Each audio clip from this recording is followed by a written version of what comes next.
ये लोग घोटाले कर रहे हैं, तभी तो पंजाब पैसे भेज रहे हैं, तभी तो ये लोग गुजरात प्रचार कर रहे हैं। मुझे कोई मेडिकल प्रॉब्लम हुई थी, मैं इमरजेंसी गया, पूरी 5,000 तक की मेरा इलाज हुआ। आबकारी मंत्री जो कि आबकारी की बात, शराब की बात नहीं करेगा, शिक्षा पे आ जाएगा। इस तरह ये मूर्ख बना रहे हैं दिल्ली में। लोग उनसे खुश हैं, तभी सरकार बन रही है, गोवा में बनने वाली है वो।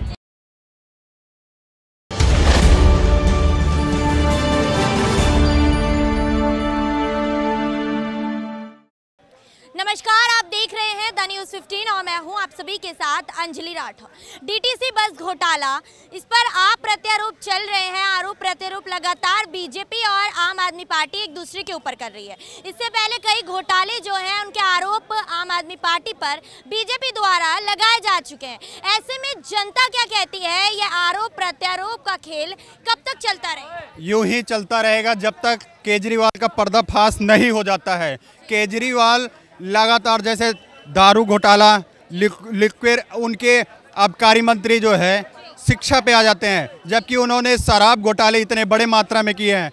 ये इन्होंने बस के घोटाले जिस तरह किए हैं, ये तरह तरह के घोटाले लगातार कर रहे हैं। मैं आपको बता दूं, दिल्ली की जनता को सबसे पहले इस तरह जो गलत काम हुआ है कि केंद्र और राज्य की सरकार एक ही होना चाहिए, ताकि ये आरोप प्रत्यारोप पे ये रोक लग जाए।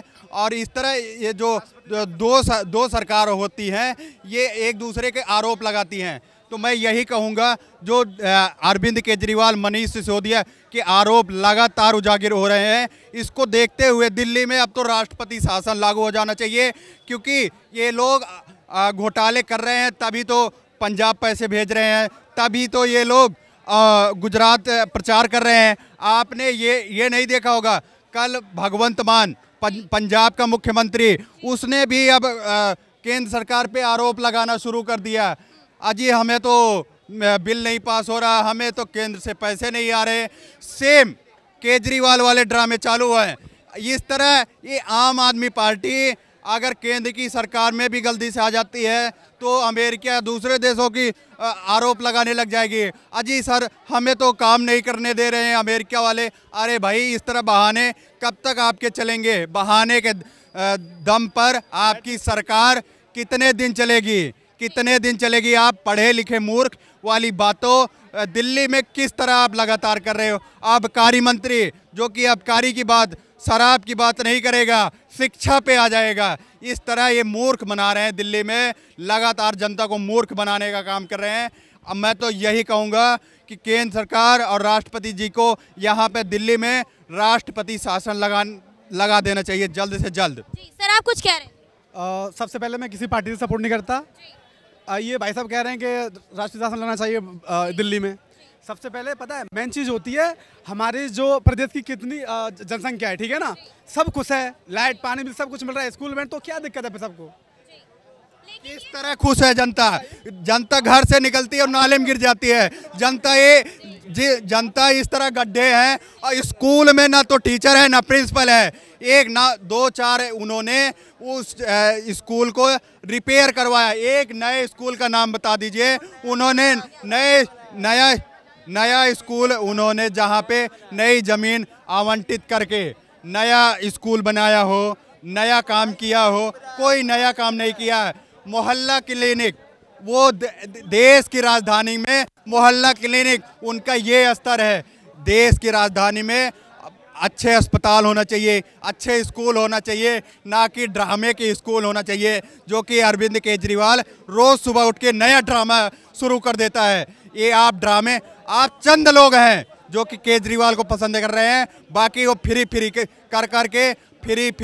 फ्री अब उनकी सरकार बहुत जल्द चली जाएगी। आपकी बात का जवाब देना चाहूंगी कि विधायक आतिशी कहती हैं आम आदमी पार्टी से कि सर्वे में पता चला है कि 63% जनता आम आदमी पार्टी को सपोर्ट कर रही है और अरविंद केजरीवाल को सपोर्ट कर रही है। इस पर क्या कहना चाहिए? देखिए, सर्वे उनका उसी तरह है कि गौतम गंभीर के क्षेत्र से वो सांसदी का चुनाव लड़ी थी, उनकी जमानत जब्त हो गई थी। अब फिर दोबारा यमले का चुनाव लड़ी है, तब जाके वो बोलने लायक हुई हैं। वो क्या बोलेंगी? वो तो अपनी कुर्सी बचाएं। बहरहाल साल 2 साल में वो भी चली जाएगी। वो केजरीवाल के साथ। लेकिन वो तो कह रही है कि बीजेपी जो है घबराई हुई है इस सर्वे से, इसीलिए बार बार आरोप लगा रही है आम आदमी पार्टी। अरे ये कोई पार्टी है जिसके पास एक लोकसभा सांसद नहीं है, जिसके पास एक ढंग के नेता? इन लोग के ऊपर जब बड़े आरोप लगते हैं ना तो टीवीओ पे आके लोगों को गाली देना शुरू कर देते हैं, ये बेकाबू हो जाते हैं, इनकी जुबानें लड़खड़ाने लग जाती है, ये दिन में 100 प्रेस कॉन्फ्रेंस करने लग जाते हैं। ये घबराए हुए हैं कि भारतीय जनता पार्टी घबराई हुई है। ये लोग पहले से ही घबराए हुए लोग हैं। ये लोग तो अन्ना हजारे को, जो इनके गुरु थे, उनको इन्होंने धोखा दे दिया और ये सिर्फ धोखेबाज हैं।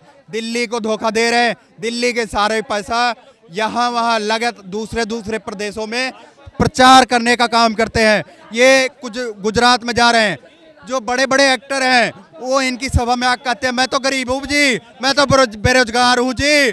अरे बताइए, जो करोड़ों की गाड़ी में चल रहा है वो भी बेरोजगार है। आप खरीद के तो कोई नवयुवक आप ले आते हैं, उससे आप बुलवाते हैं। फिर आज भी वो कहीं गए थे गुजरात में, वो भी तीसरी से 5वीं बार वो अपने आप को वहाँ गरीब बताया है। ऐसे तो ये खरीद के लोग अपने जनसभा में ले आते हैं। ऐसे इनकी पार्टी की नींव है। और कितने दिन लाए, कितने दिन कौन है गरीब? पूछना क्या कह रहे हो? कौन सा गरीब? अरे वो केजरीवाल गुजरात में जनसभा करते हैं, वो लगातार एक ही 2 आदमी को लाते हैं, वो खड़ा होके बोलेगा मैं तो गरीब हूँ जी, मैं तो गरीब हूँ, अब विकास नहीं हो रहा है। वो अगर देश की स्थिति जाननी है, प्रदेश की स्थिति जाननी है तो किसी नॉर्मल इंसान से पूछो जो नेता से कोई ताल्लुक ना हो। इनसे पूछो तो नेता हैं, इन्हें तो भाई सब हम यूनियन मिनिस्टर हैं, हम यूनियन मिनिस्टर हैं, एमपी हैं, अरे विधायक हैं हम। अरे बारे मूर्ख साहब, भाई आपने कहाँ से कौन से चश्मे पहने हैं भाई? मुझे एक चीज बताओ, कोई सीएम है दिल्ली का केजरीवाल, लोग इतने खुश हैं, अच्छा काम कर रहा है।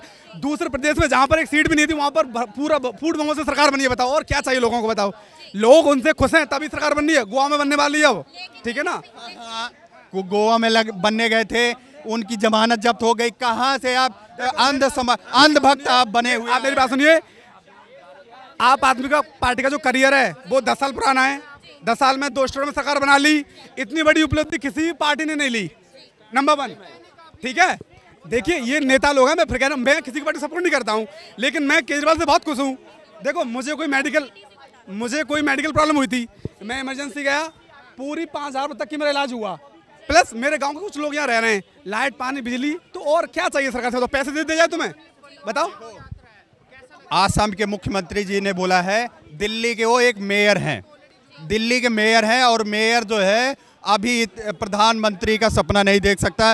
100 में सीधी बात एक है, और मेयर हैं, और अगर वो मुख्यमंत्री होते दिल्ली के तो अच्छे अस्पताल बनाते, अच्छे स्कूल बनाते। उनका स्टैंडर्ड है मोहल्ला क्लिनिक, जिसमें कुत्ते सोते हैं, और जिसमें उनका स्कूल है, जो कि 1-2 स्कूल है उन्होंने रिपेयर करवाए हैं, नया ज़मीन आवंटित करके उन्होंने नए स्कूल का निर्माण नहीं किया है। उनके मोहल्ला क्लिनिक में कुत्ते सोते हैं। और डीटीसी का हुआ और शराब घोटाले हुए, वो घोटाले करने का काम लगातार कर रहे हैं, जो कि दूसरे प्रदेशों में वो प्रचार करने का काम करते हैं उन पैसों। सिंपल सी चीज़ है, मैं समझ चुका ये बीजेपी के समर्थक हैं पूरा तरीके से, पूरे नेता हैं बीजेपी के। अब मुझे एक चीज़ बताइए, जब पहले वैट था, फिर है जीएसटी कितना इंक्रीज हुआ है, कितना जो रेवेन्यू जनरेट हुआ है, वो पैसे कहाँ गए? कुछ अंदाजा है? इनसे पूछिए, मुझे कोई ऐसे काम बताइए कि बीजेपी और आप के बीच कब तक ये आरोप प्रत्यारोप चलते रहे? नहीं, आरोप की बात नहीं है। देखो बीजेपी तो नेतागिरी करती है पूरी तरीके से, और आम आदमी पार्टी कोई मतलब नहीं है। अगर अच्छा काम करेगा ना तो उसे सपोर्ट करती है वो बीजेपी को। आप जो पार्टी है, मैं बताता हूँ, शीला दीक्षित की सरकार थी तो इन्होंने अन्ना हजारे के साथ धरना प्रदर्शन किए। इन्हों बोलते हैं आज ये एक कैसे मुख्यमंत्री हैं, हर चीज दिल्ली इनके पुलिस इनके बस में नहीं है, बलात्कार हो रहे हैं, ये हो रहे हैं, तब तो ये आरोप लगाते थे। अब ये केंद्र पे आरोप लगाते हैं, खुद वही काम करते हैं। फिर ये कैसे आरोप प्रत्यारोप? जब इनकी पार्टी उठी थी वही काम ये जिसको जो आरोप लगा के उठे थे वही आरोप सेम आरोप लगा रहे हैं। किस तरह के नेता हैं? सबसे बड़ी बात मेयर है। जहाँ मान सम्मान की बात आती है, अभी हमारे हाथरस में एक दंगा हुआ था जहाँ गैंग रेप हुआ था, ठीक है ना। आरएलडी के जो नेता, जो क्या नाम उनका, जयंत चौधरी हैं, वो मानवीय नेता हैं, मान सम्मान है उनका, लेकिन उन्हें एक कांस्टेबल के हाथ में पिटवाया गया, ठीक है, कोई बात नहीं, इट्स ओके फाइन। अब मुझे एक चीज़ बताइए, मनोज तिवारी जी ने एक इंटरव्यू था जहाँ रॉबिस को ने लिया था, तो इन्होंने बोला था कि आप कुछ बताइए अपनी पार्टी के बारे में, अपनी स्ट्रेटजी बताइए। तो हमें कुछ नहीं पता, सब हमारे मोदी जी को पता है। मतलब जो आदमी सीएम के दिल्ली के दावेदार है उसे कुछ भी नहीं पता, इकोनॉमी क्या होती है, क्या स्ट्रेटजी, क्या क्या बनाएगा नहीं पता। जो कुछ पता मोदी जी को पता है। जब सीएम पद का जो आदमी है वो उसे कुछ नहीं पता, जो नॉर्मल आदमी कोई जुबान फिसलेगी तो क्या हुआ उससे बताओ कि लीडर। बार जो ये आरोप प्रत्यारोप का खेल चल रहा है और बार बार घोटाले जो है एक दूसरे पर आरोप लगाए जा रहे हैं घोटालों के, तो क्या ये 2024 चुनाव की तैयारी है या एमसीडी चुनाव की तैयारी यहाँ पर चल रही है? देखिए, मैं तो किसी पार्टी का आदमी नहीं हूँ, मैं सिंपल बात बताऊँ। देखो, आम आदमी होने के नाते आपकी क्या राय है कि कौन से चुनाव की तैयारी यहाँ पर की जा रही है, राजनीति की जा रही है, क्या असल में घोटालों को सामने रखा? अभी 2024 में चुनाव है, ठीक है ना, तुम देखना 2 साल में कुछ न कुछ ऐसे कोई आई नंबर रच लेंगे कि वोटरों को अभी तरफ खींच लेंगे, या हिंदू कौन खींच लेंगे? बीजेपी वाले, और क्या काम ही इनके पास ना तो स्ट्रेटजी है, ये हमको बता रहे हैं बीजेपी का मैं सपोर्टर हूँ, मेरे पास मंत्रालय है, ऐसा इनका कहना है, ठीक है। मैं भी भाई, मैं भी नॉर्मल इंसान हूँ, मैं भी आम जनता हूँ, मैं भी अपनी बातें रखने आया हूँ। आप एक तरफा मैं केजरीवाल कर रहे हो, मैंने एक बार भी भाजपा का नाम नहीं लिया, मैंने एक बार भी मोदी जी का नाम नहीं लिया। आरएलडी की बात आपने की, आरएलडी की मैं बता रहा हूँ, उन्होंने अखिलेश चौधरी के कंधों पे चढ़े मगर उनकी जमानत जब्त हो गई, उन्होंने सीटें नहीं निकाल पाई। वो किस तरह के नेता हैं? ठीक है, अखिलेश यादव जो कि सिर्फ हिंदुओं का भी मजाक उड़ाने लगते हैं अपने नेतागिरी में, वो कितने बाप के दम पे तो आए थे, बाप के दम पे आए थे, कितने दिन टिकेंगे? इनका अपना कोई समीकरण नहीं है, अपना कोई वजूद नहीं है। ऐसे चाहे राहुल गांधी हो, जयंत चौधरी हो और अखिलेश यादव, सब अपने बाप के दम पे चल रहे हैं। तुम्हारे अकॉर्डिंग कौन सी बेस्ट पार्टी है, बताइए आप। मैं बता रहा हूँ ना, भारतीय जनता पार्टी अच्छा काम कर रही है। मैं वही कह रहा था, ये जैसे जो बोल रहे थे ना, मुझे पूरा पता कि भारतीय जनता पार्टी के आदमी है। देखो, आप भी तो एक तरफा बात कर रहे हैं, आप भी आम आदमी पार्टी का समर्थन कर रहे हैं। नहीं, देखिए, मैं दिल्ली का नहीं हूँ, ना मेरा यहाँ वोट है, लेकिन मुझे पार्टी बहुत अच्छी लगी। ये दिल्ली की नहीं है तो फिर दिल्ली की बढ़ाई कैसे कर रहे हो? दिल्ली सरकार की, दिल्ली में लोग बताते हैं, ऑटो वाले, रिक्शा वाले, लोगों से नहीं होता भाई। दिल्ली में रहो, दिल्ली की बातें जानो, दिल्ली में क्या विकास हुआ तब दिल्ली के बारे में बोलो, ठीक है। जो बातें नहीं चलेगी, आप पूरे भारत में कहीं भी चले जाए, जो आदमी वेल सेटल्ड है वो बीजेपी की बात करेगा, जो इंसान मजदूर है, ड्राइवर है, टैक्सी मजदूर है, वो उसकी बात ही नहीं करेगा। जो आम आदमी पार्टी कार्यालय से लौट के आया है वो सिर्फ केजरीवाल की बड़ाई करेगा। 100 में सीधी बात एक है। तो देखा आप सभी ने कि किस तरीके से दिल्ली की जनता की राय है। ऐसे ही तमाम मुद्दों के लिए बने रहिएगा द न्यूज़ 15 के साथ। मैं अंजलि राठौर, कैमरा पर्सन मिथिलेश के साथ आप सभी के सामने आती रहूंगी। शुक्रिया।